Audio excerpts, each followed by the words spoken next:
El siguiente programa tiene clasificación O de opinión. Esta emisora no se responsabiliza por los comentarios emitidos en este espacio.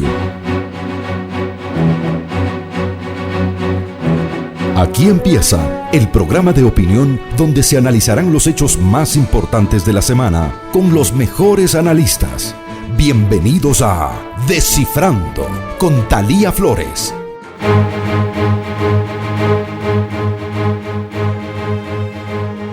Hola, buenos días. La semana se cerró como comenzó con Twitter cuestionando al poder.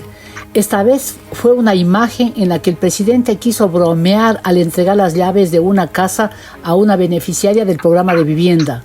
El lunes fue el anuncio de demoler el llamado Castillo de Grayskull en la Escuela Superior de Policía. Pero en la Asamblea ocurrió también una insólita votación en la Comisión de Fiscalización que negó el informe que sugería al Ejecutivo no recibir Coca-Cola Sinclair, una obra fallida con sobreprecio y miles de fisuras. ¿Qué pasa con el país? En las redes devenidas también en censoras y el poder cometiendo errores, de eso hablaremos hoy en Descifrando. Bienvenidos a quienes nos escuchan en centroecuador.es y en 97.7 FM, en Antena 1 en Cuenca, también en Voces Azuayas, en Facebook y en YouTube. Agradezco la presencia del doctor Jaime Costales Peñerrera, psicólogo social, profesor de la Universidad de San Francisco, a la abogada Gabriela Panchana, comunicadora política y activista, y al doctor Pedro Donoso, director general de ICARE, Inteligencia Comunicacional. Doctor Costales, ¿qué cree está pasando con el gobierno del presidente Lasso? ¿Por qué se percibe errático y débil este momento? Bienvenido, doctor Jaime Costales, buenos días. Un saludo cordial, Thalía, y todos los que están en este diálogo. En realidad, mi impresión es que el presidente no aterriza, no despierta todavía a la trascendencia de la misión de un presidente en las circunstancias críticas que el país vive. He reconocido públicamente sus aciertos, especialmente la vacunación. Sin embargo, de eso hay que cuestionarle con frontalidad, a la vez que con firmeza y claridad al presidente, porque ser presidente no es cualquier cosa. Y ser presidente no solamente es una gerencia de las situaciones normales de un país, sino que sobre todo es ponerle rumbo a la nave del país en momentos críticos e irradiar, inspirar una reacción ciudadana que apoya el proceso gubernamental para salir del fondo del pozo en el que nos estamos metiendo. Entonces mi impresión es que el presidente ha perdido la brújula y está funcionando como una especie de peón secundario de Correa de Isa de los social cristianos y está perdido en el laberinto de las dudas. Así que es hora de que despierte la trascendencia de su misión y comprenda que tiene que aprovechar este momento que todavía estamos en el proceso de la memoria colectiva, el segundo centenario de la independencia, pues para defender la libertad, la independencia, la democracia y asumir un liderazgo con mayor vehemencia, gallardía, por supuesto sin abuso de poder, ni mucho menos, pero tiene que poner un rumbo claro para poder salir del laberinto en el que estamos metidos y para eso tiene que despertar a la trascendencia de la misión de un presidente. ¿Y cuál sería, por ejemplo, un hecho que demuestre que ha despertado, como sugiere Jaime? Justamente la vacunación fue un momento de lucidez política muy interesante. También cuando no aceptó la presión de los socialcristianos y de los correístas para ese pacto terrible en la asamblea al inicio del gobierno. Pero a partir de eso ha ido tomando medidas, algunas acertadas, pero no hay ese rumbo que tiene que ser el de un líder trascendente. ¿Qué es un líder trascendente? Alguien que inspira en los momentos más críticos y que le devuelve a la ciudadanía un rol protagónico para que le ayude a construir soluciones concretas y no esa sensación de deriva de una nave que no tiene una dirección, que no tiene brújula. Entonces es doloroso decir, pero tiene que despertar porque de lo contrario le van a devorar. La presión de la oposición malsana que tiene por parte de los violentos y de los correístas le está saltando a la yugular y poco a poco le desangra al gobierno y eso es terrible para el país porque nos tienen al garete con tal de volver a tener el control político a aquellos que tanta destrucción le ha causado al país. Muchas gracias, doctor Jaime Costales. Gabriela, siguiendo estas líneas, el presidente parece en verdad no tener iniciativas, solo reacciona a los hechos y también a los dichos. ¿Cómo interpreta esta conducta del presidente? Bienvenida, Gabriela Panchana, buenos días. Buenos días, Thalía, muchas gracias por la invitación y buenos días a Jaime y a Pedro y a nuestra audiencia. Me parece que lo que le hace falta al presidente es claridad mental, claridad política y hasta cierto punto, lamento decirlo, claridad ética, porque se ve una absoluta reactividad frente a escándalos y griteríos en las redes sociales, pero no escucha a la gente más lúcida, sino que escucha a la horda, a la turba.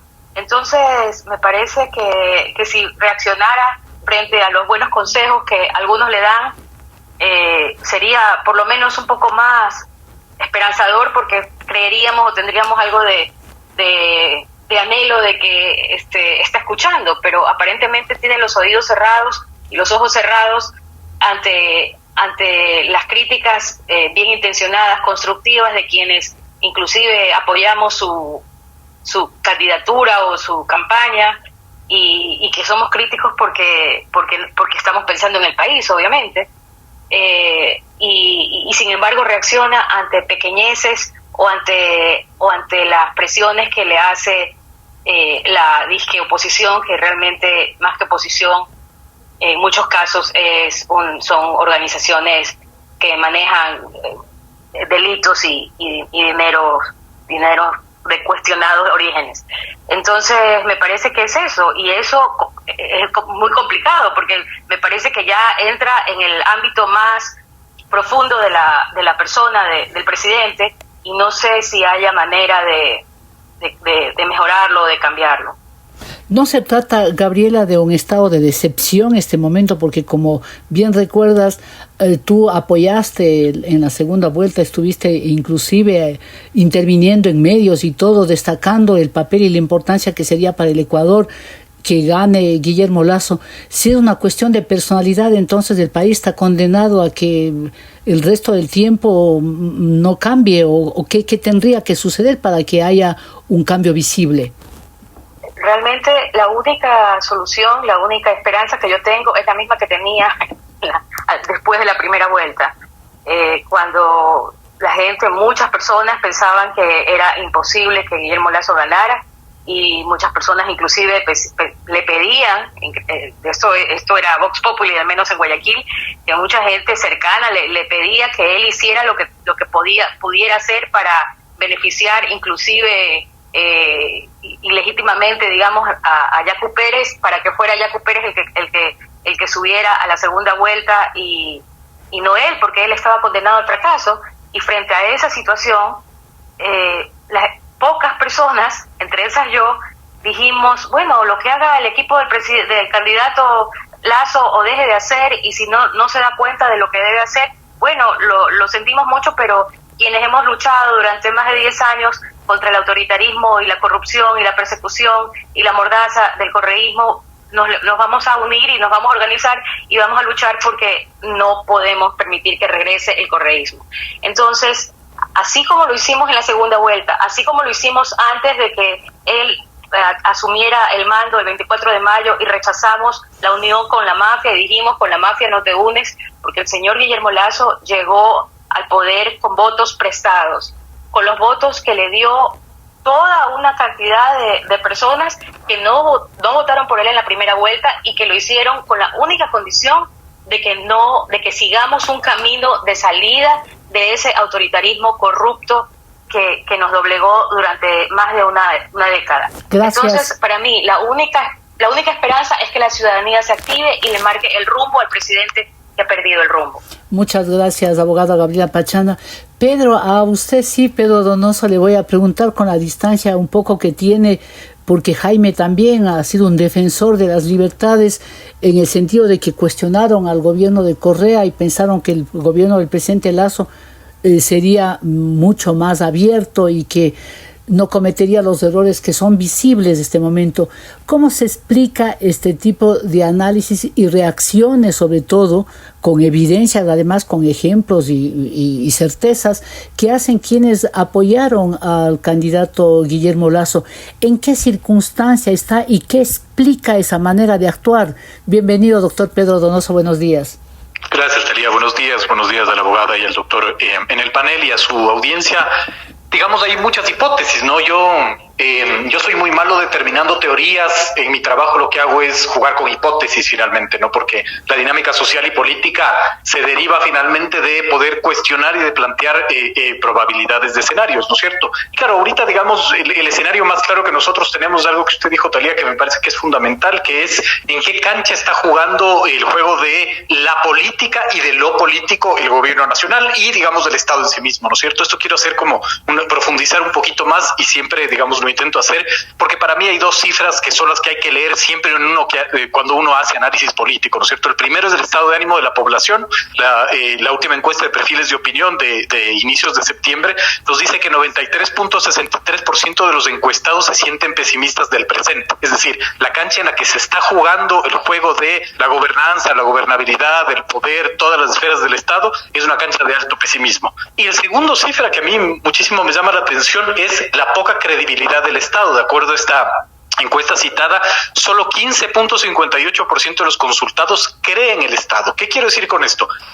Que, digamos, la cancha en la que se está jugando, repito, la política es de alto pesimismo, pero sobre todo de poca credibilidad estatal. Y esto no es menor, es bastante grave. ¿Y por qué es grave? Porque si yo como ciudadano no creo en el Estado, estoy altamente pesimista, tengo que resolver mis necesidades básicas yo solo y saldré a hacerlas como pueda hacerlo, ¿no? Y las tensiones sociales, que para mí es el quid del asunto, van a tener que ser administradas sin la intervención estatal, ¿no?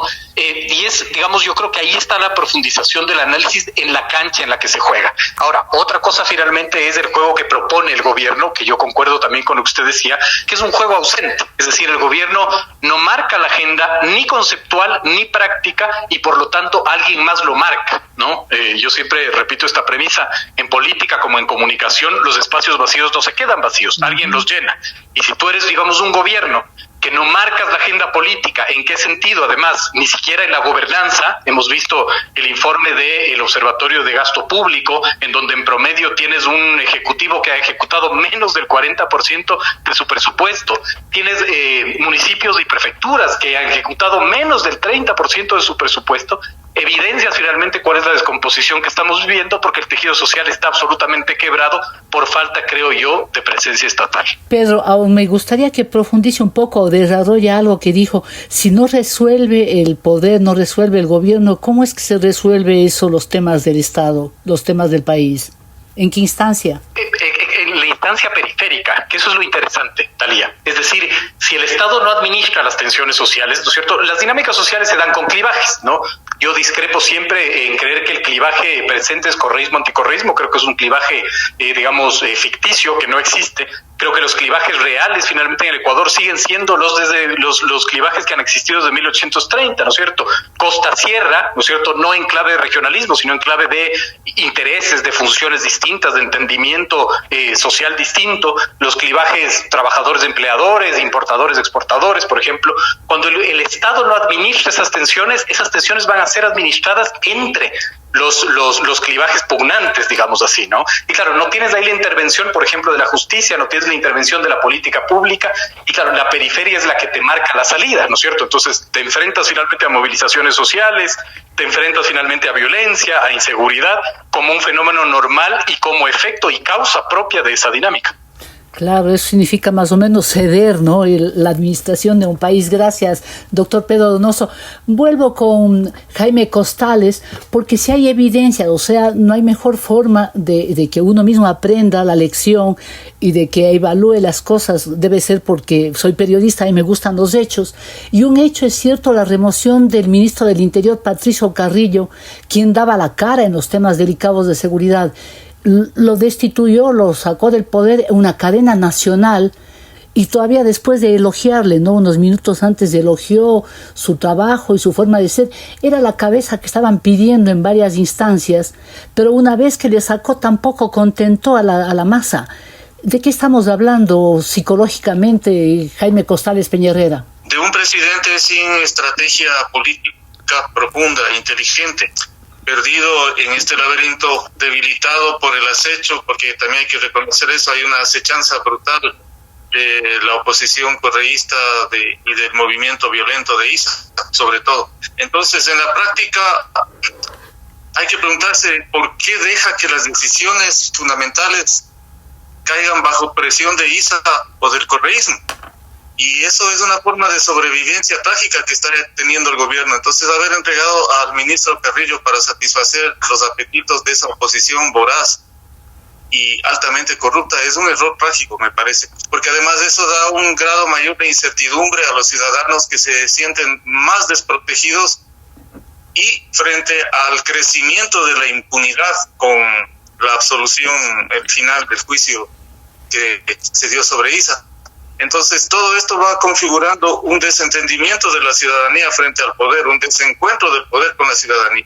Pero por eso mismo tenemos que entender que no solo hay que esperar del presidente la reacción, sino que los ciudadanos, los mismos que evitamos el regreso al correísmo con el voto, tenemos que entender que tenemos un poderoso recurso en el voto para febrero, y la consigna desde ya debe ser, y en voz alta, ni un solo voto por el correísmo, ni un solo voto por los violentos de octubre del 19 y de junio del 2022, ni un solo voto por los partidos que les acolitan, como dicen los jóvenes. Entonces, los ciudadanos que le dimos el triunfo a Lazo, lo hicimos no por la bonita cara de Lazo, que además no la tiene, sino por la convicción de que era necesario defender a la patria, al país, a la sociedad, de la arremetida de una mafia corrupta que ya le ha destruido.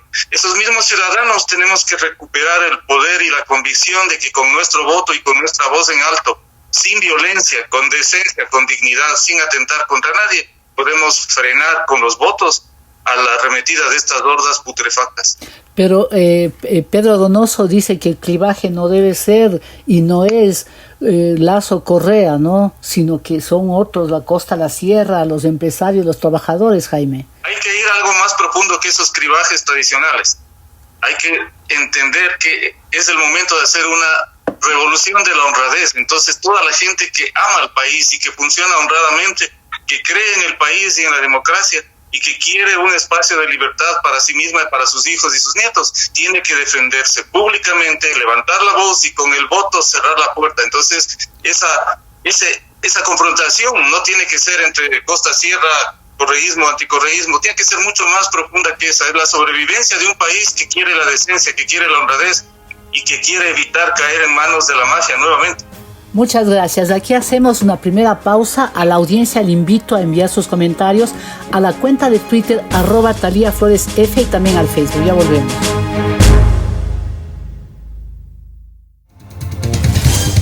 Continuamos en Descifrando con Talía Flores, una revisión de los hechos más importantes de la semana. Gracias por seguir con nosotros. Estamos dialogando con el doctor Pedro Donoso, director general de ICARE, Inteligencia Comunicacional, el doctor Jaime Costales Peñerrera, psicólogo social, profesor de la Universidad San Francisco, y la abogada Gabriela Panchana, experta también en comunicación y además activista. Gabriela, quiero ir contigo porque quiero seguir en estos temas que realmente han sido tan visibles, de que ha habido una acción y una reacción.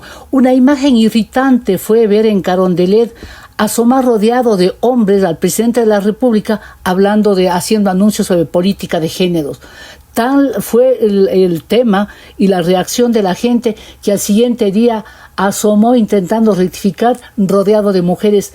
¿Cómo se explica esos errores? Porque quiero ir más allá simplemente de lo evidente, ¿no? Que no tienen a veces idea, creo que de la imagen, pero quiero tu posición desde la comunicación y también desde alguien que conoció a Lazo como candidato, Gabriela.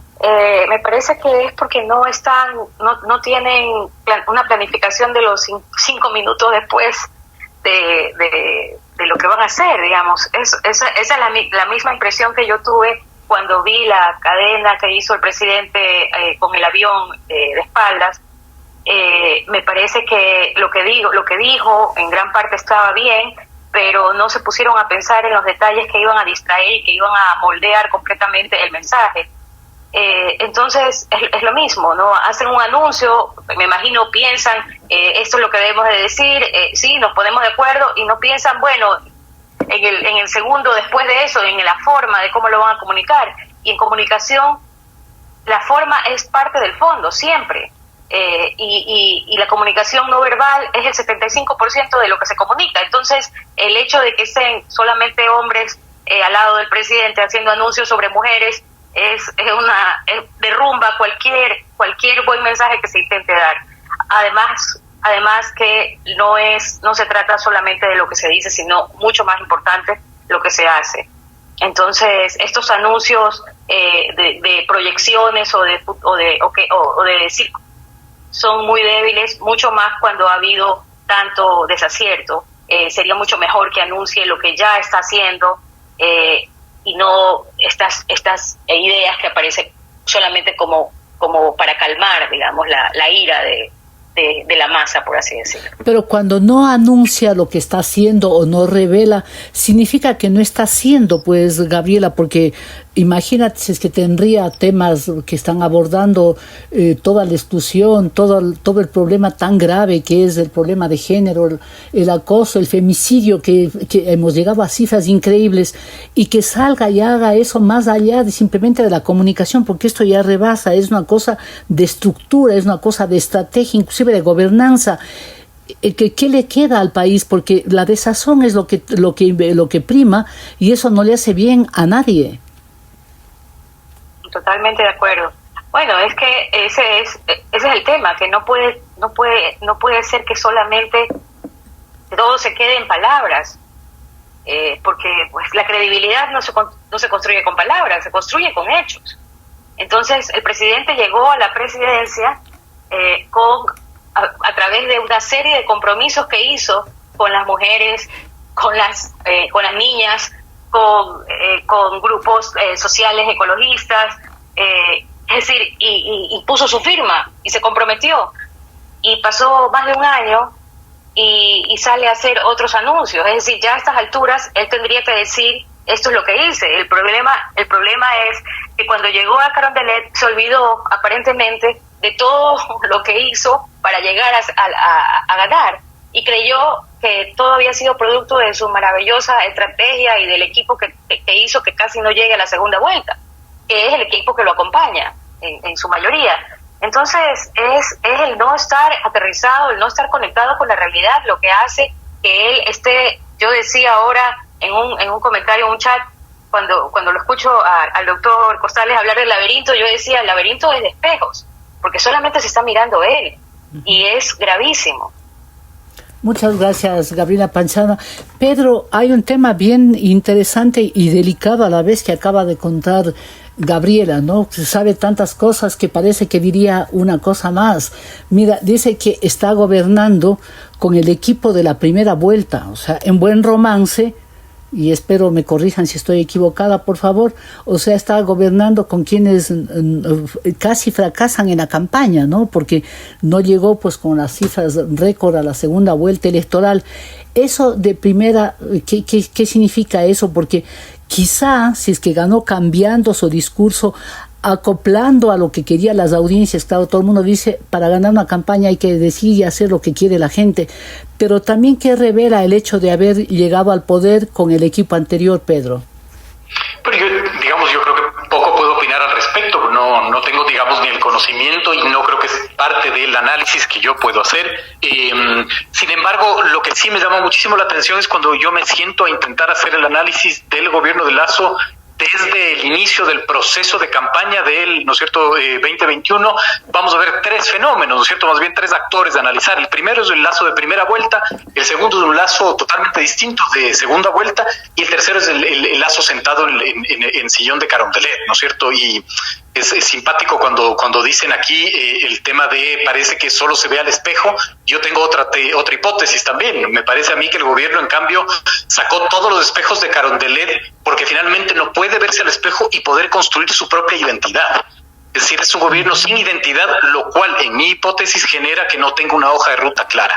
Es interesante por el proceso de comunicación política, que es algo en lo que yo puedo opinar porque a eso me dedico, ¿no es cierto? Busca como objetivos en nuestra metodología dos cosas, ¿no es cierto? El proceso de desmitificación, es decir, desmontar los mitos que hay alrededor de tu gestión por tu perfil político, por cómo te has desempeñado, por lo que has dicho, ¿no es cierto?, esclavo de la hemeroteca finalmente, en un lenguaje más complejo, ¿no es cierto?, o en su defecto desmontar los aforismos, que son, digamos, verdades instaladas, ¿no? Y en ese sentido yo creo que ni la hoja de ruta política, ni, digamos, la comunicación va acompañando a lo que de una u otra manera necesita el país y sobre todo necesita el gobierno para fortalecerse, ¿no? Me parece que es súper importante lo que aquí también se decía, y aquí podemos citar a Habermas, por ejemplo, ¿no es cierto?, este filósofo sociólogo alemán, que hay tres formas de comunicar, ¿no es cierto? Hay tres tipos de contenidos, ¿no es cierto? El primero es lo que se dice, es decir, el contenido locucionario. El segundo es lo que se quiere decir, que es el ilocucionario, y el tercero es el perlocucionario, que tiene que ver con lo que quiere hacer o producir. El gobierno, digamos, se equivoca en esas, sobre todo en los dos últimos mensajes determinados, ¿no es cierto?, porque cree que lo que dice es lo que quiere decir. Vemos, por ejemplo, esta broma, mal dada de la entrega de la casa a una señora, por ejemplo, o esta incapacidad política de entender que no gobierna solo, sino que hay otros actores institucionales alrededor. Por ejemplo, el día de ayer ya se anunció que la Fiscalía logró tener una medida cautelar para evitar que derroquen el edificio dentro de la Escuela Superior de Policía. Esos son errores de una u otra manera que van mermando la credibilidad del Ejecutivo y la credibilidad del Ejecutivo a la larga se extrapola a la credibilidad del Estado y genera, digamos, de una u otra manera esa baja credibilidad, yo creo que un sentido de pesimismo, ¿no? Pedro ha dicho tantas cosas y me consta que no es la primera vez que menciona que es un gobierno sin identidad. En este propio programa usted ha dicho algunas veces y eso me da pie para intentar decir que a lo mejor ahí se explica cómo es que un gobierno se deja imponer la agenda. Porque si, claro, no tiene identidad, no va a saber a dónde va. Así se explicaría esto de que sin brújula lo que le digan hace y a veces hace después de que le han pedido y también le siguen criticando. Entonces, ¿en qué circunstancia estamos, Pedro? Sí, parece, digamos, a veces no quiero aceptar invitaciones de entrevistas porque siempre digo lo mismo y parece que no tendría nada nuevo que decir, pero es que nada nuevo Al contrario, le vio muy tempranamente lo que nosotros estamos entendiendo, a lo menos yo viendo ahora. Eso es, digamos, lo raro, es decir, como nada ha cambiado, la falta de identidad para mí, digamos, en mi criterio, sigue estando presente. Y cuando tú no sabes quién eres, cuando tú no puedes descifrar quién eres, es difícil que marques, digamos, tu hoja de ruta, ¿no? Y cuando no marcas la agenda, alguien más la marca, finalmente, incluso desde la periferia, como puede ser la CONAIE y los movimientos sociales, ¿no? Eso es como un tema casi automático de funcionamiento. Muchas gracias, doctor Pedro Donoso. Doctor Jaime Costales Peñerrera, ¿qué significa desde la psicología no tener identidad y más para un gobierno? Pues eso implica no estar enraizado en un rostro propio y estar a préstamo en el poder, lo cual le hace muy vulnerable a las influencias múltiples de tantas tensiones económicas, políticas, sociales, no solo del país, sino también internacionales. A esto hay que añadir, querida Talía, que no solamente es problema de un gobierno sin identidad, sino que es un país con una identidad quebrantada, una ciudadanía con una identidad quebrantada, fragmentada en múltiples condiciones. Entonces también es un asunto de identidad colectiva. Y por eso mi propuesta desde hace años, como te consta, Talía, es que necesitamos hacer una psicoterapia colectiva. Hay que curar el alma colectiva de los ecuatorianos para que recuperemos una identidad sana y un apasionado amor constructivo, pacífico, no violento por el país. Entonces esas dos cosas tienen que conjugarse, pero el liderazgo sano que necesita el país es un liderazgo que inspire a la ciudadanía justamente a la construcción de esa identidad que le permita seguir adelante con una esperanza activa, con soluciones concretas, es decir, que técnicamente logremos incrementar la resiliencia, porque un pueblo sin identidad es manipulado fácilmente por cualquier sujeto que se sube a la tarima y canta y baila mal, como hemos visto que nos ha sucedido tantas veces. Entonces, por eso es que hay que ir a lo profundo, a la raíz esencial, que va más allá de la identidad de un gobierno y es justamente la estructura psicológica profunda de la sociedad que necesita ser curada. Y eso la mayoría no entiende y piensa que es secundario. Lo vengo diciendo 40 años en micrófonos, en las pantallas, en la prensa escrita, en los libros, en las clases, y todavía la gente no cree, dice, pero ¿qué pasa? No, la psicología no es tan importante, no, el asunto es más bien económico, el asunto es político, el asunto es comunicacional. No basta la comunicación para un gobierno, tiene que ir hacia la inspiración, a través de la comunicación, por supuesto, elevar su capacidad de persuasión, ayudando a que la gente entienda que no puede esperar del gobierno todo, sino que cada ciudadano tiene que ser un constructor esforzado y heroico de las soluciones y pueda, por supuesto, ser acompañado por un proceso institucional del gobierno y de las otras instituciones que vayan consolidando esa madurez de la psicología y de la democracia. Pero eso es toda una transformación de la conciencia colectiva la que tenemos que hacer. casi desesperadamente, porque lo contrario nos estamos dando vueltas como un carrusel que no tiene fin y cavando cada vez más el hueco en el que nos hundimos. Gracias, doctor Jaime Costales Peña-Herrera, y qué bueno que este programa se llame Descifrando, porque estamos de eso mismo haciendo este momento, descifrando las claves un poco para entender al gobierno, pero sí me gustaría que nos cuente algo, ¿cómo se hace una psicoterapia colectiva? Hay que identificar los principales conflictos psicológicos sociales, por ejemplo, la profunda y desgarradora condición de desamparo aprendido que hay en el Ecuador, o sea, esta sensación que gran parte de la ciudadanía tiene de ser víctima y de que no puede por sí misma solucionar y enfrentar la vida con acierto. Eso es un freno psicológico social, es un peso enorme que nos impide creer en nosotros mismos y actuar en consonancia con eso. Pero tiene además un condicionante complementario, que es ese desamparo aprendido hace que ingenuamente gran parte de la población crea en salvadores y se aferre a cualquier tabla de salvación para no ahogarse y se coge de una caja de plomo que le hunde. Esto es el populismo, ¿cierto? Entonces asume las promesas falsas como una solución, cree en líderes de baja calidad. O sea, en realidad el Ecuador ha tenido muy pocos en los últimos 40 años, muy pocos líderes de alto nivel, y se ha sumado a votar por gente inescrupulosa, corrupta, incompetente varias veces. Por lo tanto, la curación profunda del alma colectiva es devolver a la gente mayor capacidad de resiliencia, pero eso implica que desde el poder también hay que hacer una suerte de psicopedagogía social que ayude a ese despertar colectivo. Pero si el gobierno no tiene una identidad propia ni tiene brújula, y el país está quebrantado una suma de identidades confusas y contradictorias, es bien difícil, y por eso hay que curar y suturar esas heridas, pero como siempre tengo que insistir, hay que hacerlo por la vía de la no violencia, por la vía del respeto democrático, por la vía de entender que el otro no es adversario al que hay que aniquilar, sino que puede ser un compañero de camino en la construcción de esas soluciones. Gracias. Porque está penetrando profundamente, Talía, este veneno trágico de creer que la lucha de clases tiene que ser la salida y de que hay que instaurar el comunismo indoamericano, como dicen, de una manera absolutamente desfasada en el tiempo y ciega, quienes pretenden a través de la violencia tomarse el poder, porque solo construirán sufrimiento, desgracia y tiranía para el país. Gracias, doctor Jaime Costales Peña-Herrera. Y claro, todo esto creo que comienza con una buena educación, ¿no? Para ser capaces de saber cuál es nuestro rol en cada instancia en la que estemos. Gabriela Panchana, con lo que han mencionado, que realmente yo celebro la deriva del programa, y eso quería un análisis desde otro momento, desde otra instancia, y con ustedes que son expertos. Eso explicaría, por ejemplo, digo yo, el diálogo con los indígenas, que parece que ha perdido fuelle, ¿no? Está siendo menos visibilizado, porque la gente concluye, está cediendo en todo, entonces parece que no hay siquiera negociación, sino inclusive alguna gente ha mencionado que es una suerte de rendición. ¿Cómo se explica esto, si es que es así en ese sentido, Gabriela?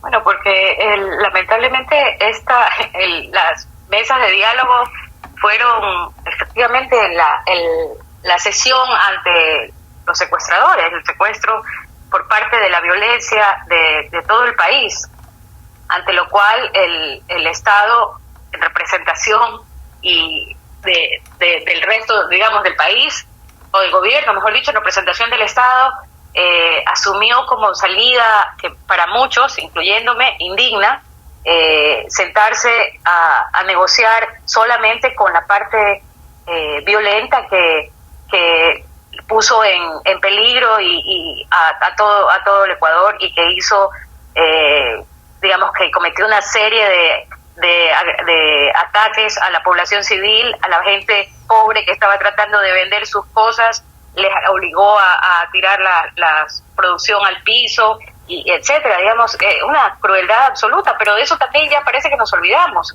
porque en medio de en un país donde pasamos de tumbo en tumbo a falta de rumbo, simplemente todos estamos en una constante e intermitente reacción. Es lamentable, es terrible y es desesperador. Y respecto de lo que decía el doctor Costales, realmente yo le pongo la mayor responsabilidad para no dejarlo esto tan a la deriva, hablando de el país o la gente o todos. Yo le pongo la responsabilidad a las élites, porque me parece que no se le puede exigir lo mismo a la gente que no ha tenido acceso ni siquiera a agua en su niñez o en sus inicios, ni a nutrirse el cerebro para poder desarrollarse, que salgan de eso por sí solos. Las élites de este país deberían de tener un poco de brújula, a falta de la brújula que no tenga el gobierno de turno. Pero ¿qué correspondería, Gabriela, qué correspondería hacer a las élites? Sí, porque aquí hay una ausencia inclusive de conciencia social, ¿no? Porque no creo que a las élites les interese vivir en un país tan desigual. Es casi perder la condición humana, ver el drama que existe de pobreza, de desnutrición. ¿Cuál es el papel que tendría que hacer, comenzando por una reflexión de las élites, Gabriela? Exactamente.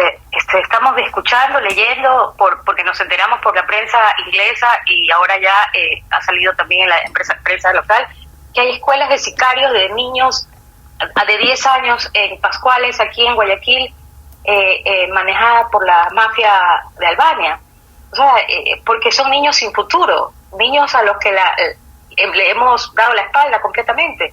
Entonces, si las élites de este país solamente están pensando en los negocios y en función de eso aceptan invitaciones como la de el presidente agresor de Ucrania, el presidente Putin, y están ahí el representante de Daniel Noboa, representante de uno de los mayores grupos empresariales, y el otro señor que ahorita funge de asambleísta de PSC, pero que hasta hace poco era uno de los comensales de la mesa del correísmo, este señor Abedrado, que se benefició del negociado de las cocinas de inducción.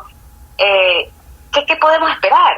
¿Qué podemos esperar? O sea, si no tienen ni siquiera la brújula mínima de pensar en su integridad física e irse a meter a un país del cual hasta sus ciudadanos están saliendo desfavoridos, ¿qué podemos esperar de ellos, que si se van a asomar a ver la realidad de las generaciones de niños y de niñas pobres en manos primero de los microtraficantes y después de los grandes carteles internacionales de narcotráfico? Gracias. Entonces, Gabriela.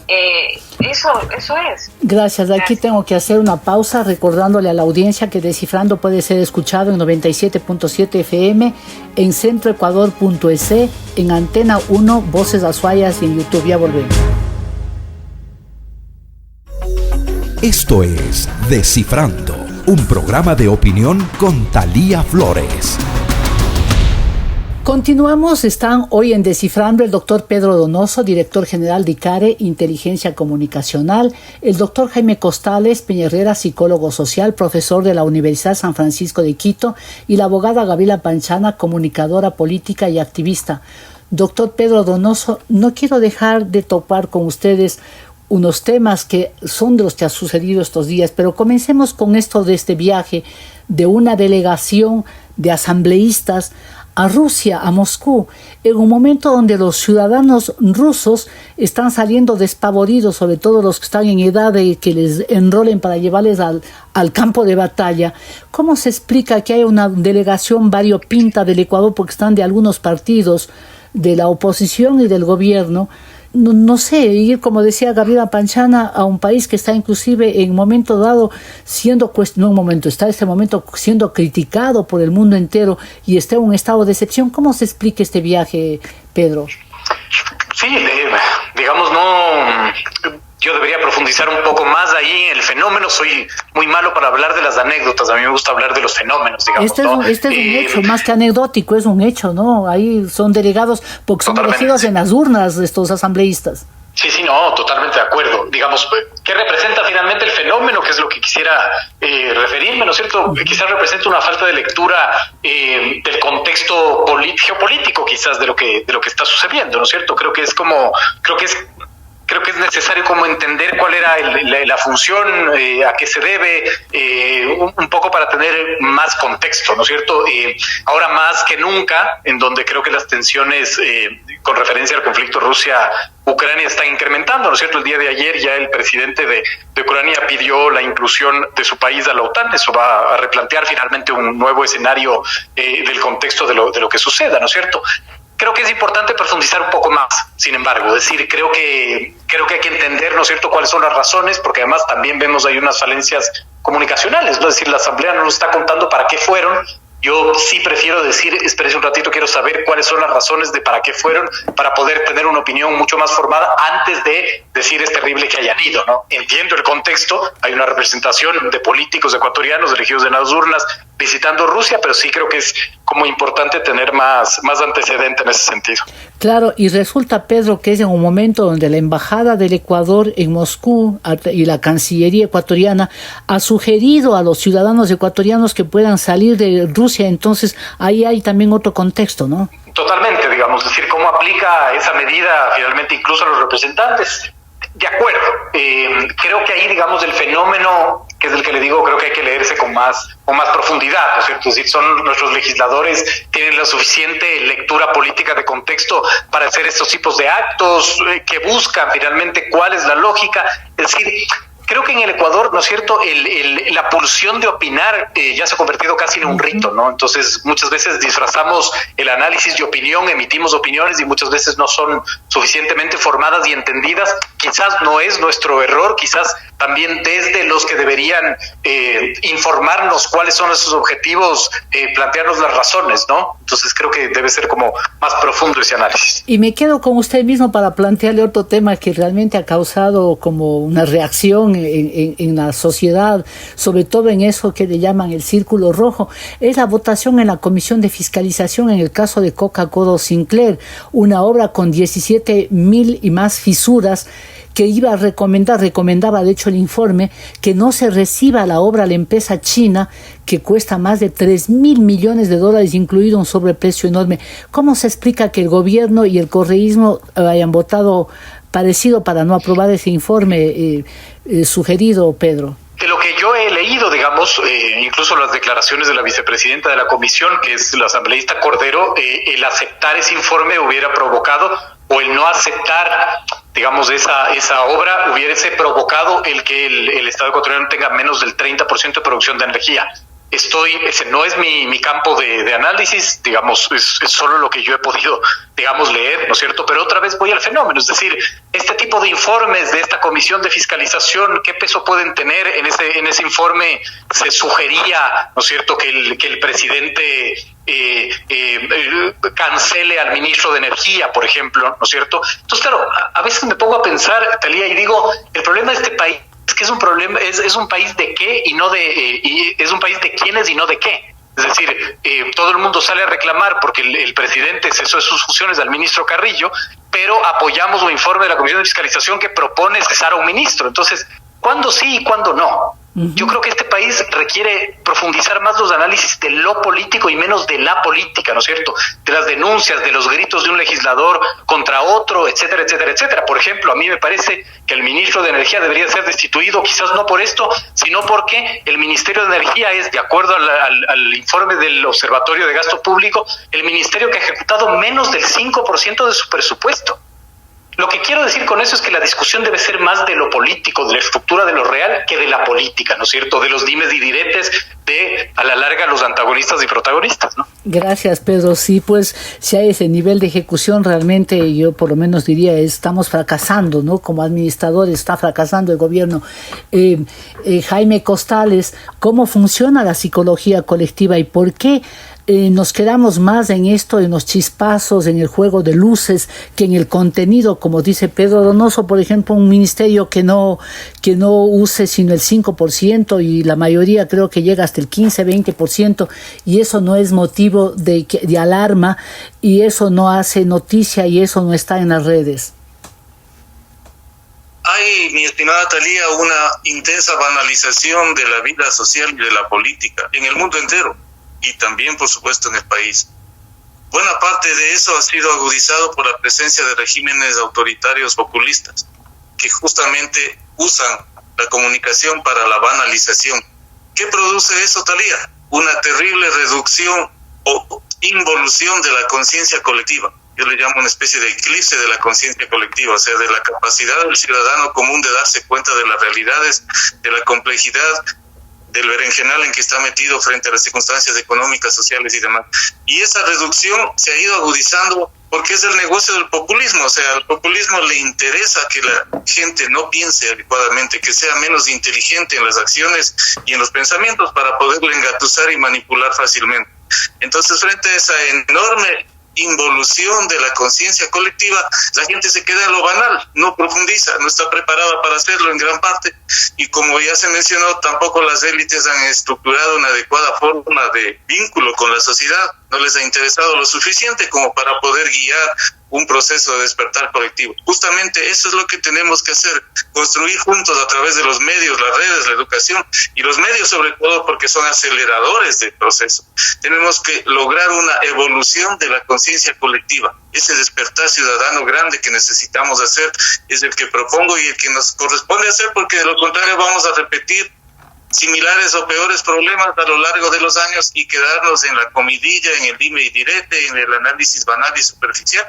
Hay que ir a la raíz, a lo profundo, y esa es una tarea en la que tenemos que empeñarnos seriamente, no solamente las élites económicas, sino sobre todo las élites intelectuales, las élites académicas, para direccionar, para encontrar una brújula positiva, pacífica, constructiva para ese país, y en ese empeño, a ese empeño le he dedicado toda la vida. Hay que irlo consolidando, hay que encontrar alianzas estratégicas que permitan que vaya funcionando adecuadamente.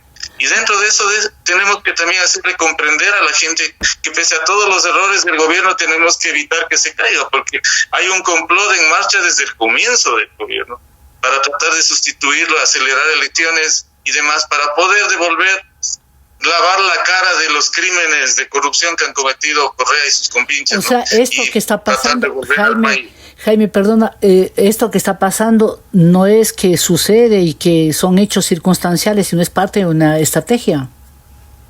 Pero por supuesto es una estrategia que además tiene contenidos geopolíticos internacionales, acreditada o auspiciada desde Rusia, posiblemente China, Cuba, obviamente, Venezuela, Nicaragua. Intentan penetrar profundamente en Latinoamérica a través del populismo de izquierda. Entonces es gravísimo el escenario porque el país está encapsulado en medio de una Latinoamérica que va girando hacia el populismo de izquierda nuevamente, y que es un populismo destructor, incompetente económicamente, autoritario y brutalmente regresivo para las sociedades. Entonces tenemos que despertar juntos, no solo el gobierno y el presidente, sino también los ciudadanos.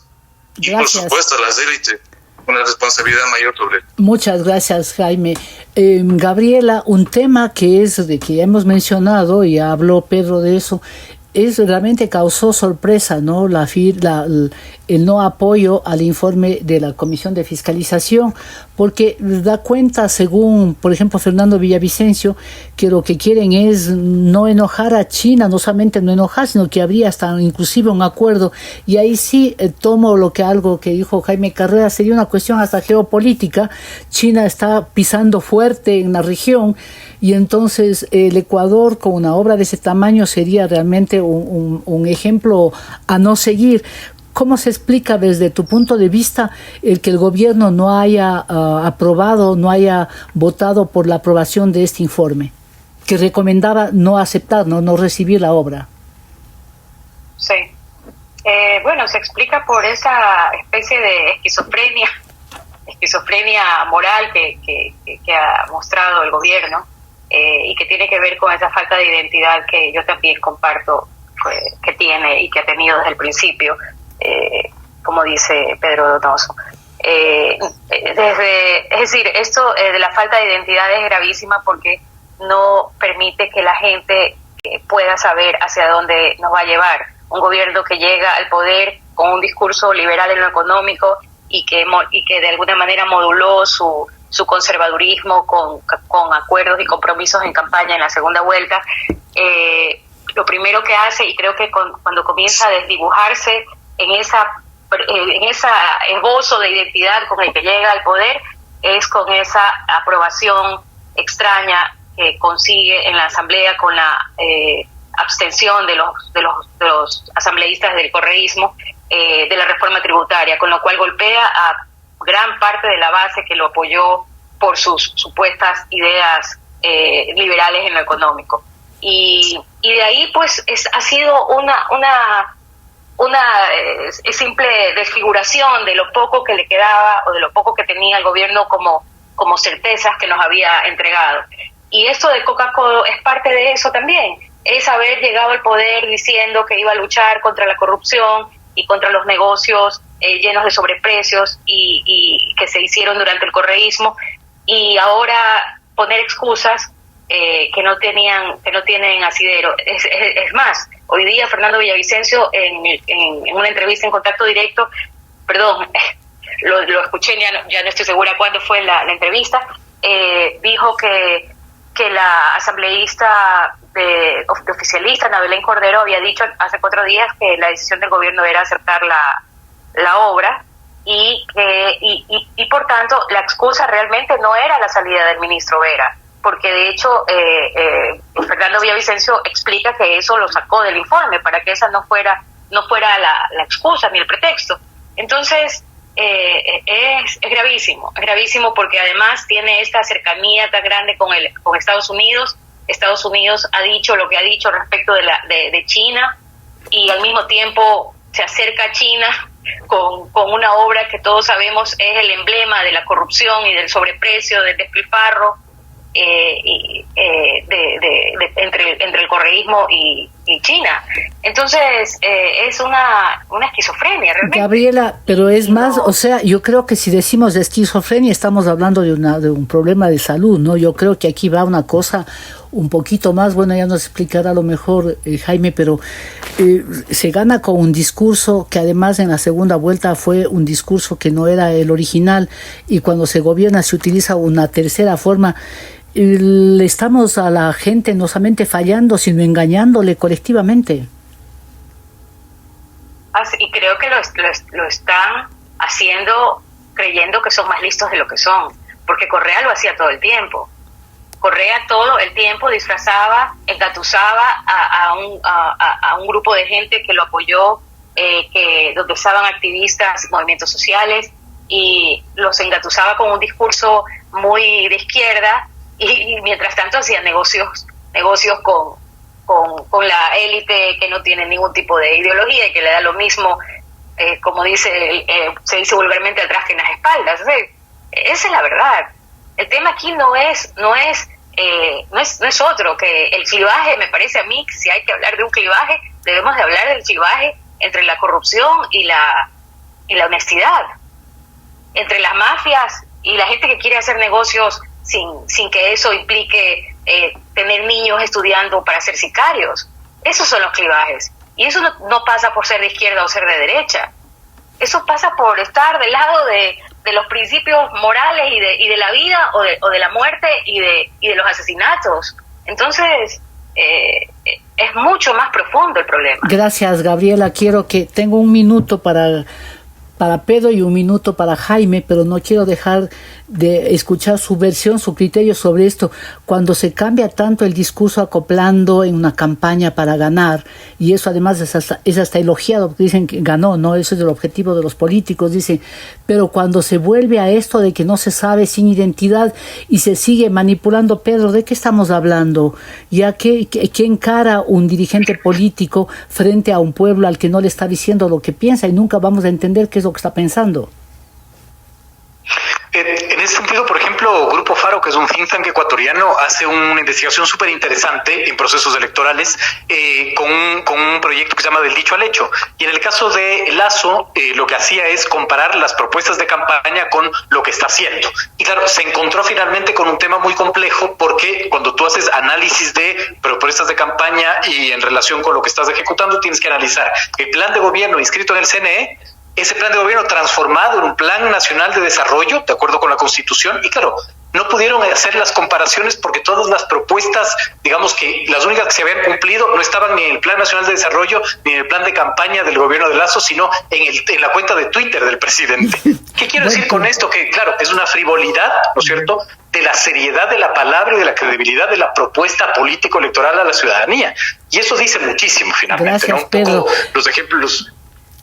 Sí, imagínate si aquí habría una gran institucionalidad, ¿cómo estaríamos frente a eso? Jaime, un breve comentario de menos de 1 minuto sobre esto, de que inclusive ya la realidad da cuenta de que el programa de gobierno ni siquiera es el que se ha mencionado, ni siquiera es con el que inscribió su candidatura, otro es el que ganó y otro es con el que está gobernando. Pues solo le quedan dos alternativas al presidente: o entender por fin la misión trascendente y dar un salto cualitativo evolutivo y asumir las grandes decisiones que necesita para reenrumbar al país, o simplemente quedarse como una vela que se apaga lentamente, un gobierno mediocre, intrascendente y cercado por todos lados por una oposición voraz que solamente quiere regresar al poder para seguir robando. Gracias, Jaime. Hagamos aquí una brevísima pausa para regresar con la pregunta cuya respuesta genera gran expectativa en la audiencia. Ya volvemos. ¿A quién le ha ido bien y a quién le ha ido mal en esta semana? Descifrando con Thalía Flores. Estamos de vuelta y la pregunta está planteada. ¿A quién le ha ido mal esta semana, Gabriela Panchana? Le ha ido mal a la sensatez y a la tolerancia en las redes sociales.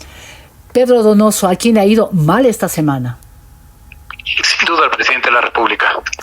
Jaime Costales Peñerrera, ¿a quién le ha ido mal esta semana?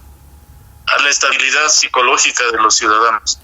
Y para que nos quede un sabor agradable para el fin de semana, ¿a quién le ha ido bien, Gabriela Panchana? No tan saludable, no tan agradable el sabor, le ha ido bien a la impunidad y a la corrupción. Pedro Donoso, ¿a quién le ha ido bien esta semana? Yo creo que a las mujeres de este país que a pesar de la tragedia han logrado poner a la lucha contra la violencia en la palestra de la discusión. Jaime Costales Peñerrera, ¿a quién le ha ido bien esta semana? Al ciudadano honrado que quiere seguir pese a todo, enfrentando la vida con esperanza creativa y defender al país y a la democracia. Gracias a los panelistas que han estado hoy con nosotros en Descifrando y a ustedes, amigas y amigos, por su fidelidad. Envíen sus comentarios a la cuenta de Twitter @ThalíaFloresF y también al Facebook. Les espero la próxima semana. Gracias, chao. Aquí termina Descifrando con Thalía Flores. Les esperamos el próximo sábado desde las 8 de la mañana